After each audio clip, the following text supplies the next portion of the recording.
Welcome to Bedtime Scaries. These days, we are no strangers to the fear of rising technology. At times, it feels like any morning we may wake up to find our place in society or relationships replaced by a mechanical usurper. But who would this change be bad for, exactly? This question is explored in tonight's tale, Marionettes, Inc., by Ray Bradbury.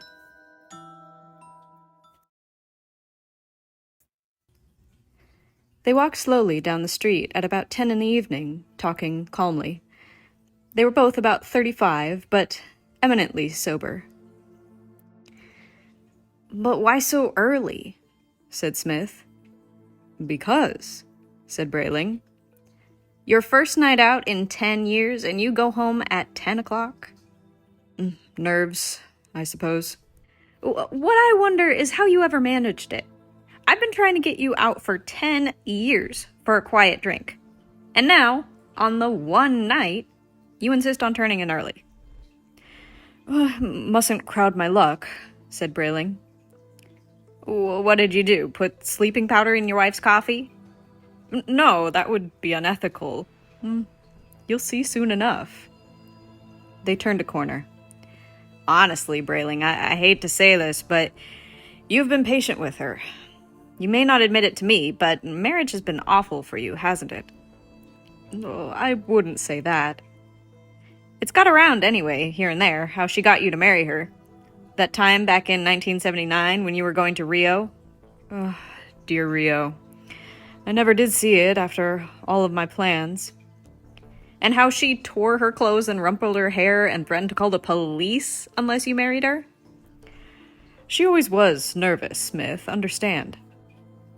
"That was more than unfair. You didn't love her. You told her as much, didn't you?"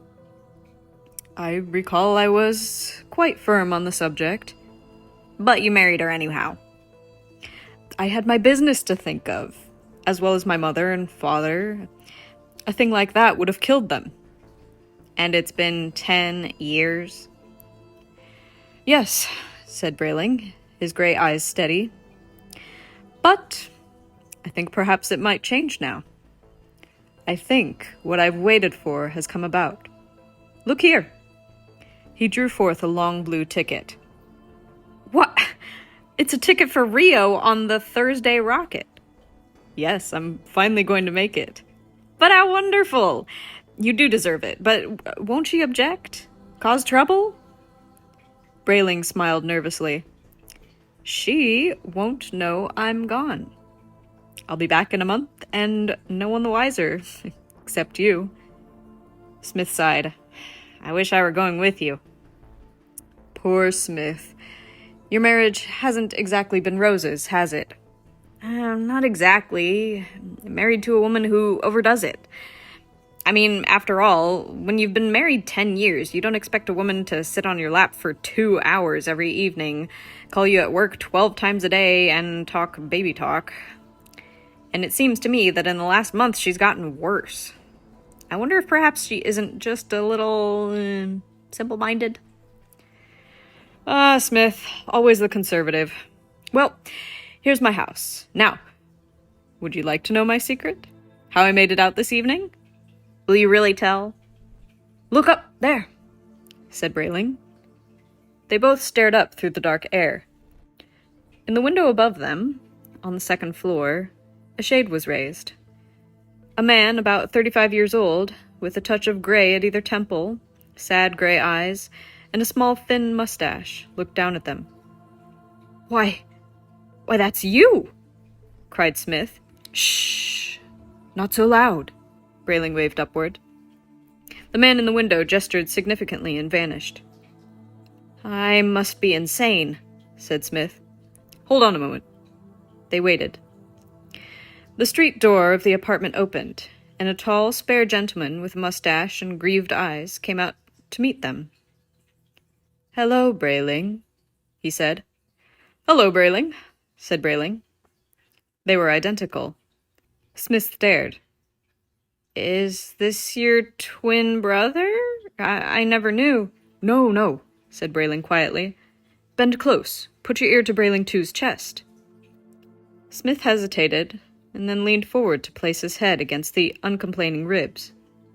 Tick, tick, tick, tick, tick, tick, tick, tick. Oh, no, it can't be. It is. Let me listen again. Tick, tick, tick, tick, tick, tick, tick, tick. Smith staggered back and fluttered his eyelids, appalled. He reached out and touched the warm hands and cheeks of the thing. Where did you get him? Isn't he excellently fashioned? Incredible! Where? Give the man your card, Brayling 2. Brayling 2 did a magic trick and produced a white card. Marionettes, Inc. Duplicate self or friends. New humanoid plastic. 1990 models. Guaranteed against all physical wear. From 7,600 to our 15,000 deluxe model. No, said Smith. Yes, said Brayling. Naturally, said Brayling 2. How long has this gone on? I've had him for a month. I keep him in the cellar, in a toolbox. My wife never goes downstairs, and I have the only lock and key to that box. Tonight I said I wished to take a walk to buy a cigar. I went down to the cellar and took Brayling 2 out of his box and sent him back up to sit with my wife while I came out to see you, Smith. Wonderful! He even smells like you, Bond Street and Melacrinos. It may be splitting hairs, but I think it highly ethical. After all, what my wife wants most of all is me. This marionette is me to the hairiest detail. I've been home all evening. I shall be home with her for the next month. And in the meantime, another gentleman will be in Rio after 10 years of waiting.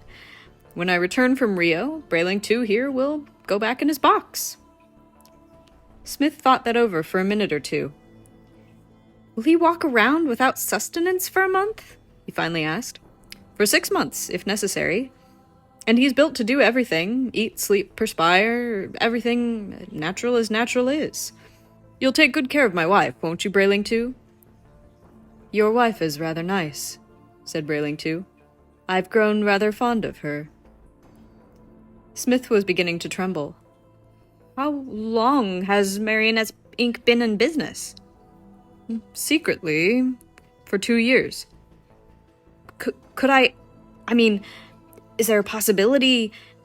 Smith took his friend's elbow earnestly. Can you tell me where I can get one? A robot, a marionette, for myself? You will give me the address, won't you? Here you are. Smith took the card and turned it round and round. Thank you, he said. You don't know what this means. Just a little respite, a night or so, once a month even. My wife loves me so much she can't bear to have me gone an hour. I love her dearly, you know, but remember the old poem, love will fly if held too lightly, love will die if held too tightly. I just want her to relax the grip a bit. You're lucky, at least, that your wife does love you. Hate's my problem. Not so easy. Oh, Nettie loves me madly. It will be my task to make her love me comfortably. Good luck to you, Smith. Do drop around while I'm in Rio. It will seem strange if you suddenly stop calling bye to my wife. You're to treat Brayling 2 here just like me. Right. Goodbye, and thank you. Smith went smiling down the street. Brayling and Brayling 2 turned and walked into the apartment hall. On the crosstown bus, Smith whistled softly, turning the white card in his fingers. Clients must be pledged to secrecy, for while an act is pending in Congress to legalize Marionettes, Inc., it is still a felony, if caught, to use one. Well, said Smith. Clients must have a mold made of their body, and a color index check of their eyes, lips, hair, skin, etc. Clients must expect to wait for 2 months until their model is finished. Not so long, thought Smith. 2 months from now, my ribs will have a chance to mend from the crushing they've taken. 2 months from now, my hand will heal from being so constantly held. 2 months from now, my bruised underlip will begin to reshape itself. I don't mean to sound ungrateful. He flipped the card over. Marionettes, Inc. is 2 years old and has a fine record of satisfied customers behind it. Our motto is no strings attached. Address 43 South Wesley Drive. The bus pulled to a stop. He alighted, and while humming up the stairs, he thought, Nettie and I have $15,000 in our joint bank account. I'll just slip $8,000 out as a business venture, you might say. The Marionette will probably pay back my money with interest in many ways. Nettie needn't know. He unlocked the door and in a minute was in the bedroom. There lay Nettie, pale, huge, and piously asleep. Dear Nettie.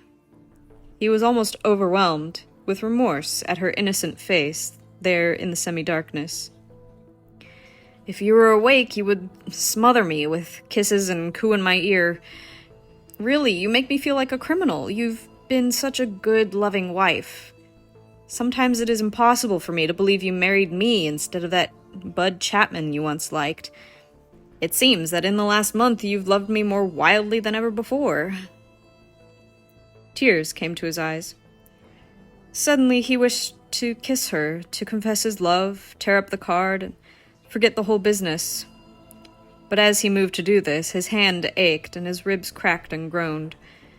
He stopped with a pained look in his eyes and turned away. He moved out into the hall and through the dark rooms. Humming, he opened the kidney desk in the library and filched the bank book. Just take $8,000 is all, he said. No more than that. He stopped. Wait a minute. He rechecked the bank book frantically. Hold on here, he cried. $10,000 is missing? He leapt up. There's only $5,000 left. What's she done? What's Nettie done with it? More hats, more clothes, more perfume, more... Wait, I know. She bought that little house in Hudson she's been talking about for months, without so much as a buy your leave. He stormed into the bedroom, righteous and indignant. What did she mean, taking their money like this? He bent over her. Nettie! He shouted. Nettie, wake up! She did not stir. What have you done with my money? He bellowed. She stirred fitfully. The light from the street flushed over her beautiful cheeks. There was something about her. His heart throbbed violently. His tongue dried. He shivered. His knees suddenly turned to water. He collapsed. Nettie! Nettie! He cried. What have you done with my money?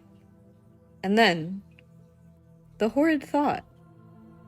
And then the terror and the loneliness engulfed him, and then the fever and disillusionment. For, without desiring to do so, he bent forward, and yet forward again, until his fevered ear was resting firmly and irrevocably upon her round pink bosom. Nettie! He cried. Tick, tick, tick, tick, tick, tick, tick, tick, tick, tick, tick. As Smith walked away down the avenue in the night, Brayling and Brayling too turned in at the door to the apartment. I'm glad he'll be happy too, said Brayling. Yes, said Brayling too abstractedly. Well, it's the cellar box for you, B2. Brayling guided the other creature's elbow down the stairs to the cellar. That's what I've been meaning to talk to you about, said Brayling too, as they reached the concrete floor and walked across it. The cellar. I don't like it. I don't like that toolbox. I'll try and fix up something more comfortable.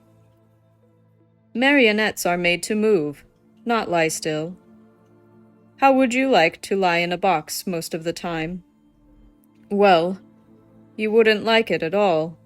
I keep running. There's no way to shut me off. I am perfectly alive, and have feelings. It'll only be a few days now. I'll be off to Rio, and you won't have to stay in the box. You can live upstairs. Brayling too gestured irritably. And when you come back from having a good time, back in the box I go. Brayling said, They didn't tell me at the marionette shop I'd get a difficult specimen. There's a lot they don't know about us, said Brayling too. We are pretty new, and we're sensitive. I hate the idea of you going off and laughing and lying in the sun in Rio while we're stuck here in the cold."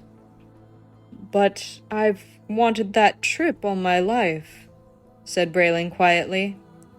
He squinted his eyes and could see the sea and the mountains and the yellow sand. The sound of the waves was good to his inward mind. The sun was fine on his bared shoulders. The wine was most excellent. "I'll never get to go to Rio," said the other man. "Have you thought of that?" "No, and another thing. Your wife." "What about her?" asked Brayling, beginning to edge toward the door. "I've grown quite fond of her." "I'm glad you're enjoying your employment." Brayling licked his lips nervously. "I'm afraid you don't understand.